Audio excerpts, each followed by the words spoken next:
Hi అండి, నమస్తే. Welcome back to Sharon's kitchen. ఈరోజు మన కిచెన్లో పెళ్ళిళ్ళలో వడ్డించే రస్క హల్వా రెసిపీని అయితే చూపిస్తున్నానండి. ఈ రస్క హల్వాని మనకి ఇన్స్టెంట్గా స్వీట్ తినాలని అనిపించినప్పుడు వెంటనే త్వరగా చేసేసుకోవచ్చు. పెద్ద టైం ఏమి పట్టదండి, సింపుల్గా ఉంటుంది, చాలా సింపుల్గా చేసుకోవచ్చు. ఇంకా లేట్ చేయకుండా ప్రాసెస్ని చూసేద్దాము. అలాగే మీరు కనుక మన ఛానల్ని ఫస్ట్ టైం చూస్తే సబ్స్క్రైబ్ చేయండి, లైక్ చేయండి, షేర్ చేయండి.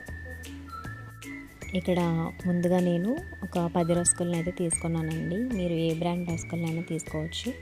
ఇలా రస్కులను తీసుకున్న తర్వాత వీటిని చిన్న చిన్న ముక్కలుగా చేసుకొని మీరు రోట్లో అయినా దంచుకోవచ్చు, లేదా మిక్సర్ జార్ తీసుకొని దాంట్లో అయినా గ్రైండ్ చేసుకోవచ్చు. కొంచెం బరక ఉండేటట్టు గ్రైండ్ చేసుకోవాలండి. మరీ మెత్తగా చేసేస్తే మనకి హల్వా చేసేటప్పుడు అది పేస్ట్ లాగా అయిపోతుంది. సో మనకి టేస్ట్ అంత బాగుండదు.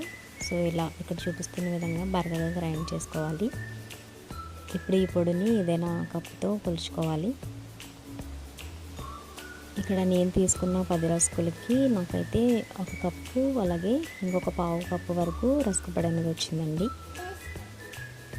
ఇలా వచ్చిన ఈ రస్కు పొడిని ఇప్పుడు ఫ్రై చేసుకుందాము. ఇలా ఒక ప్యాన్ తీసుకోండి, స్టవ్ ఆన్ చేసి ప్యాన్ తీసుకొని దాంట్లోకి 1 టేబుల్ స్పూన్ వరకు నెయ్యిని యాడ్ చేసుకోండి. ఇలా నెయ్యిని యాడ్ చేసుకున్న తర్వాత ఒక 10 జీడిపప్పు పలుకులను అయితే ఇందులో యాడ్ చేసుకొని కొంచెం దోరగా ఫ్రై చేసుకోవాలి.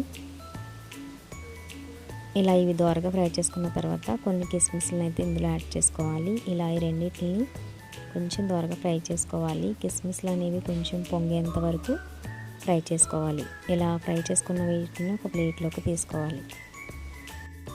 ఇలా బౌల్లోకి తీసుకుని వీటిని పక్కన ఉంచుకోవాలి. ఇప్పుడు అదే ప్యాన్లోకి మరొక టేబుల్ స్పూన్ వరకు నెయ్యిని యాడ్ చేసుకోవాలి.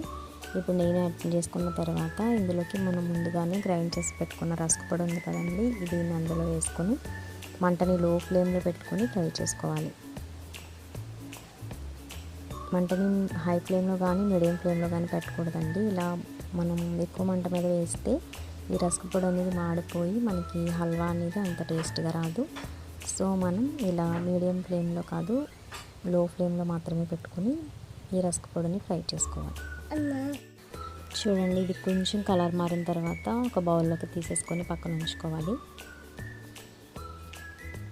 ఇప్పుడు అదే ప్యాన్లోకి 1 కప్పు వరకు పంచదారని యాడ్ చేసుకోవాలి. 1 కప్పు పంచదారకి 1.5 కప్పు వరకు నీళ్ళని యాడ్ చేసుకొని ఈ పంచదార అనేది పూర్తిగా కరిగిపోనివ్వాలండి.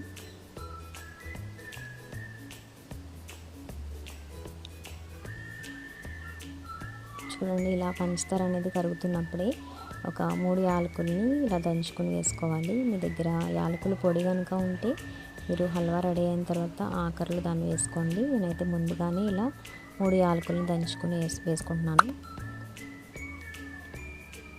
చూడండి, ఇక్కడ మనకి తీగపాకం ఏమీ అవసరం లేదండి, కొంచెం జిగురుగా అనిపిస్తే చాలు.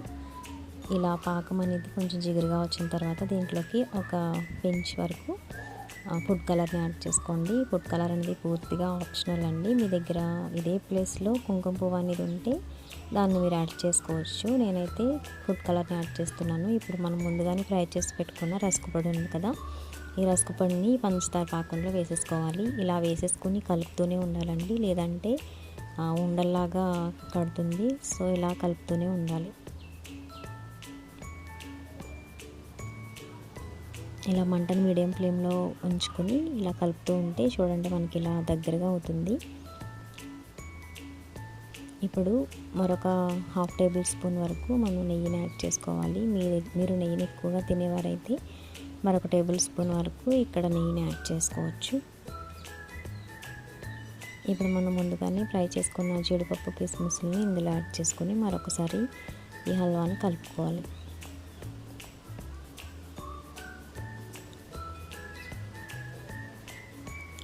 చూడండి, హల్వా అనేది ఇలా దగ్గర పడి ప్యాన్ నుంచి కొంచెం సెపరేట్ అవుతుంది కదా, ఇంకొంచెం సేపు దీన్ని ఇలాగే ఉడికించుకోవాలండి.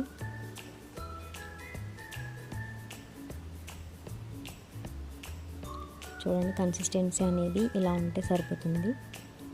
ఇలా కొంచెం ప్యాన్ నుంచి సెపరేట్ అయ్యేంత వరకు ఉడికించుకోవాలి. ఇప్పుడు మరొక 1/2 టీ స్పూన్ వరకు నెయ్యిని యాడ్ చేసుకోవాలి. ఇలా నెయ్యిని యాడ్ చేసుకున్న తర్వాత మంటను ఆఫ్ చేసేసుకోవాలండి. ఒక బౌల్లోకి తీసుకొని సర్వ్ చేసుకోవడమే. చూసారు కదా, ఎంతో టేస్టీగా ఉండే రస్క్ హల్వా రెడీ అయిపోయింది కదా. మీకు కనుక ఈ రెసిపీ నచ్చితే ఖచ్చితంగా ట్రై చేయండి. మీ ఫ్రెండ్స్ అండ్ రిలేటివ్కి వీడియోని షేర్ చేయండి, లైక్ చేయండి, మన ఛానల్ని సబ్స్క్రైబ్ చేయండి. Thanks for watching friends.